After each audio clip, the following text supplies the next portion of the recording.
G'day RPG Makers, welcome back to the RPGMaker MV tutorial series level 2. So we've made our maps, we've got our starting and ending scenes, we've added some music and some background sounds. Now how do we start to flesh out the game? Well, the first thing we probably need to do is encounter some people when we start up in our village. So let's get into villager NPCs. Let's make a game. Okay, so here we are back in RPGMaker MV. If you'll recall, we have our starting scene, and the player starts in the middle of that. And then what we end up doing is we come to the fishing village, and we come off the boat, so to speak, on the pier.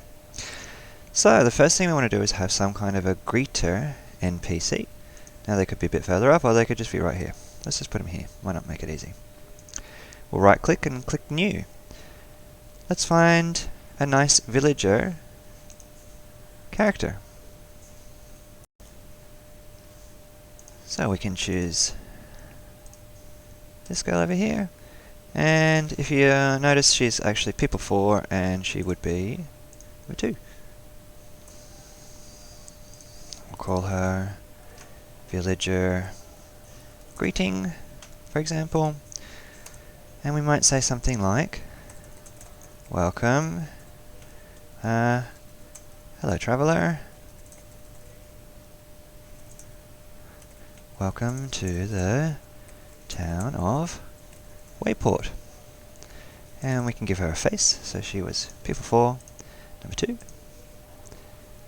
And then we can see that the line gets a bit cut off here. If we preview that, we can see it actually disappears. So to fix that, you just keep an eye on it. If you add a face, it actually reduces the amount of space that you have to type text in. Just press enter there, and that'll put it down onto a new line. And now if you have a look at the preview, you can see it looks good. Okay, we'll give her a name. And if we hover over the text window for a little bit and leave it, you can see that it brings up some options there.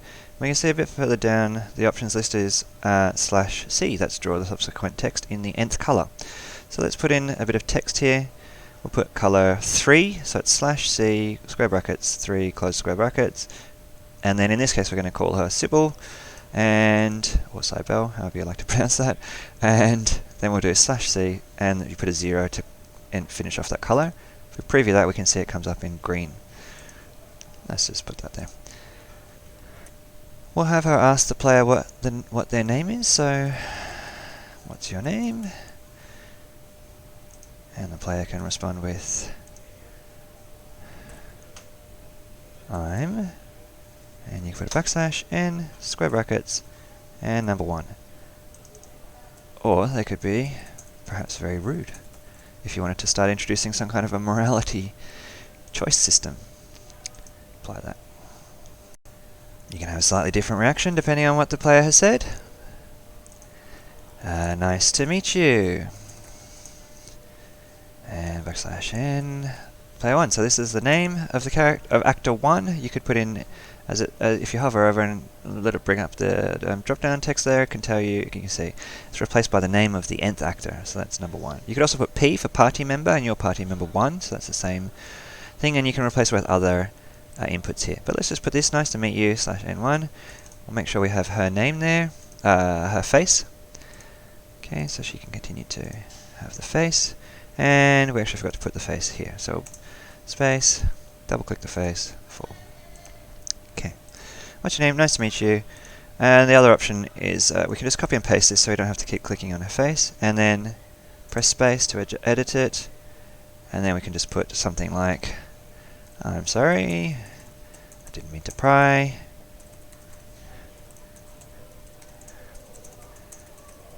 She could also say something like, how rude. You can say whatever you like.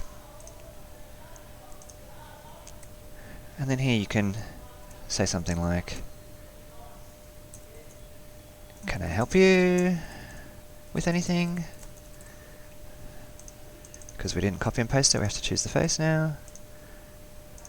And then you can put a choice, so press enter, show choices, and it might be something like, I'm looking for work, or perhaps I'm looking for a place to stay the night. And the default there would be I'm looking for a place to stay the night. Or we can just disallow it, doesn't matter. Okay, now if you say I'm looking for work, maybe she can say something like, we'll just copy and paste her picture again, and press space to edit it. There is a notice board just over there where people post jobs, and my grandma runs the inn up there. It's a great place to stay, and my granddad is an excellent cook. Why not? Player character might then respond with something like, thanks, I'll take a look. You don't actually have to give any options here, you can just delete that one. No, and have disallow any choices, or you can just have choice number 1. It just gives them gives the player some kind of interaction. Not necessary, but it just depends on how you want to run things. So let's run through that again just to check how this works. So the first thing is just text from the NPC villager. If you press space, you can see how you can edit it and add the face. Second one is a question from her. Once again, it's showing her face. The next part here is show choices. So if I click on the show choices line, you can see all of the elements of this part of the conversation that are all wrapped up together. So she asks you, you respond to her question with either 1 or 2, and that then takes you down to these 2 options. 1 is here, and then she responds with nice to meet you, or you respond with this, and then she responds with that. Then this part of the conversation ends, and then it goes on to the next part. Then there's another set of choices, and once again those choices then flow through to here. So I'm looking for work, and then there's her response to that question, to that response of yours, or I'm looking for a place to stay, and then there's her response to that response of yours. And then it goes to another part of the conversation where you simply end the conversation and leave. So let's take a look and see what that looks like. So we have, of course, disabled the initial icon on the splash screen, so we can just quickly get straight into testing, and we can right click here and press play. And see we've got our music going because we set that up in theme music. Click up here. Hello traveller, welcome to the town of Wayport. What's your name? I'm our hero. That's where leaving a default name comes into play when you're play testing. Nice to meet you, our hero. Can I help you with anything? I'm looking for work. There's a notice board just over there. Thanks, I'll take a look. And that's it. Very simple conversation. Now if we go back and talk to her, she says exactly the same thing again. Now that's a bit silly because we've already spoken to her and she already knows our name. So maybe we can adjust that. So if you've watched level 1, you'll know how to add a second event page. But just in case, we'll just quickly run through that again.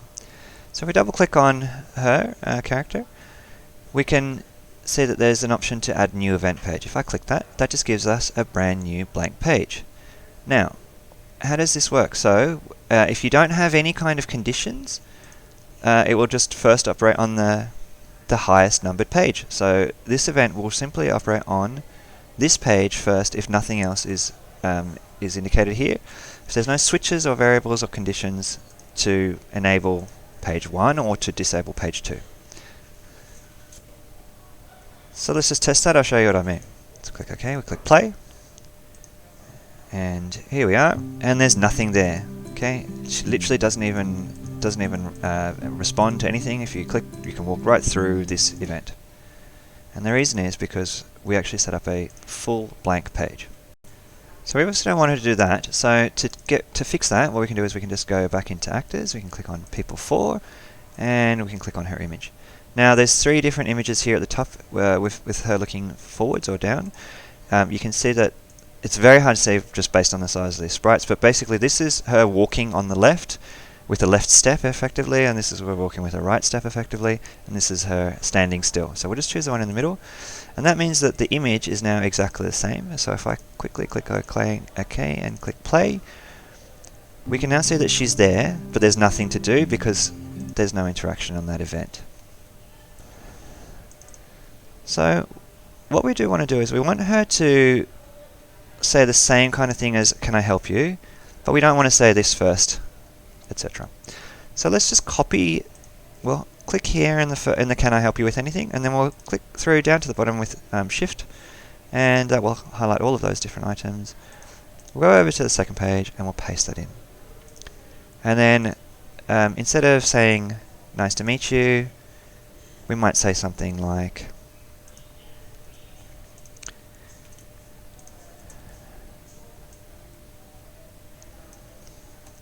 "Hello N1, and perhaps how are you enjoying your, maybe are you enjoying your stay in Wayport?" And then we might add another choice, or just click on here above the "can I help you with anything," press enter and show choices, and just yes and no. And then we can jump straight through to the next part of the conversation. Let's just test that out really quickly. So here we are. Click on her. "Hello, here, enjoying your stay in..." Okay, now it's kind of gone off the edge there, so I'll just fix that up. There we go. So now we have a very simple conversation. Now, what we do notice is that we've jumped straight over to this second page, even though when we pressed play again, we hadn't actually met her the first time around. So how do we make sure that this page only plays after running this for the first time? And the way that we do that is we simply activate a self switch. So once again, if you recall from the level 1 tutorial, you can turn on a self switch, and that will mean that if I go to page 2 and I click activated by condition self switch A, this page will only show when self switch A is on. And to activate self switch A, I might come down here, for example. I might say, okay, well, I'm our hero, nice to meet you, N1, and we can put here control self switch A on. Click OK, and that will then activate self switch A, and then you'll go over to the second page once you have finished this conversation. So let's just really quickly see what that looks like. Let's play. Guess. Talk to her. Welcome to the... What's your name? I'm our hero. Nice to meet you. I'm looking for a place to stay. My grandma runs the inn. Thanks. I'll take a look. Hello, our hero, so she knows who we are. Are we enjoying our stay? Yes, we are. Can I help you with anything? I'm looking for work. Thanks. I'll take a look. And that's it. A very simple NPC to populate our village. So that's one NPC. What do we do if we want to add a few more? Well, perhaps we could put in, say, a farmer over here. So if we right click there, click new, and we can go to people. Now it's a bit hard to see what they look like from this side, so it's often better to start off with a bit of text and then click on the face, and that way you can see what they look like. So for example, we might have, say, this girl, people 1, and she's about number 1, 2, 3, 4, 5, 6. Okay, and she might say something like, lovely weather, isn't it? Okay, so she is people 1, number 6. Right, now if we just put it like this, she's going to just stand there, but we can also make it so that she walks around randomly. If we press play on that, we can see what the effect of that is. So we go up here, and we can now see that she's walking around. And we go and talk to her, she says, lovely weather, isn't it? And that's it. Very simple way to add a little bit of extra flavour, and we can add a few more NPCs if we'd like. Now at this point we don't want to think too much about what these NPCs are going to look like, so let's just go and put a few random NPCs around. So I'll just put some text. I'm a random villager. Double click on the face, and we'll just go people 1, first people, click OK, click here, people 1, one in the middle column, facing down, not moving. Okay, I'll just copy that, and I'll paste it over here, for example. Just make sure he's set to random, movement, random. Okay, he'll move around the village. Put another one over here, movement random, change the picture by space, and put another one with the little girl. Double click this, and there she is. Click OK. Put another one over here, double click, space to edit, double click there, choose this guy, click OK, still on people 1, number 3, OK, put another one over here,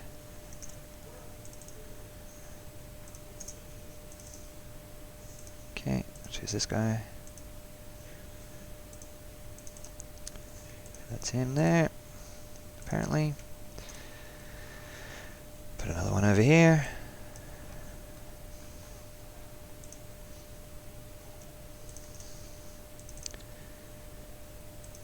Edit that. Why not?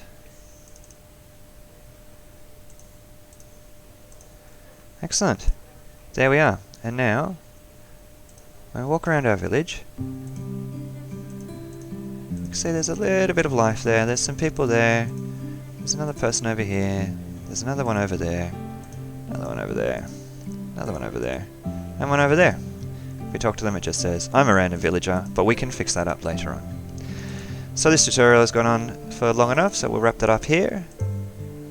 And we'll continue on with developing our village in the next one. That's the end of the video. If you enjoyed it, please consider smashing those like and subscribe buttons, as they do help with the algorithm.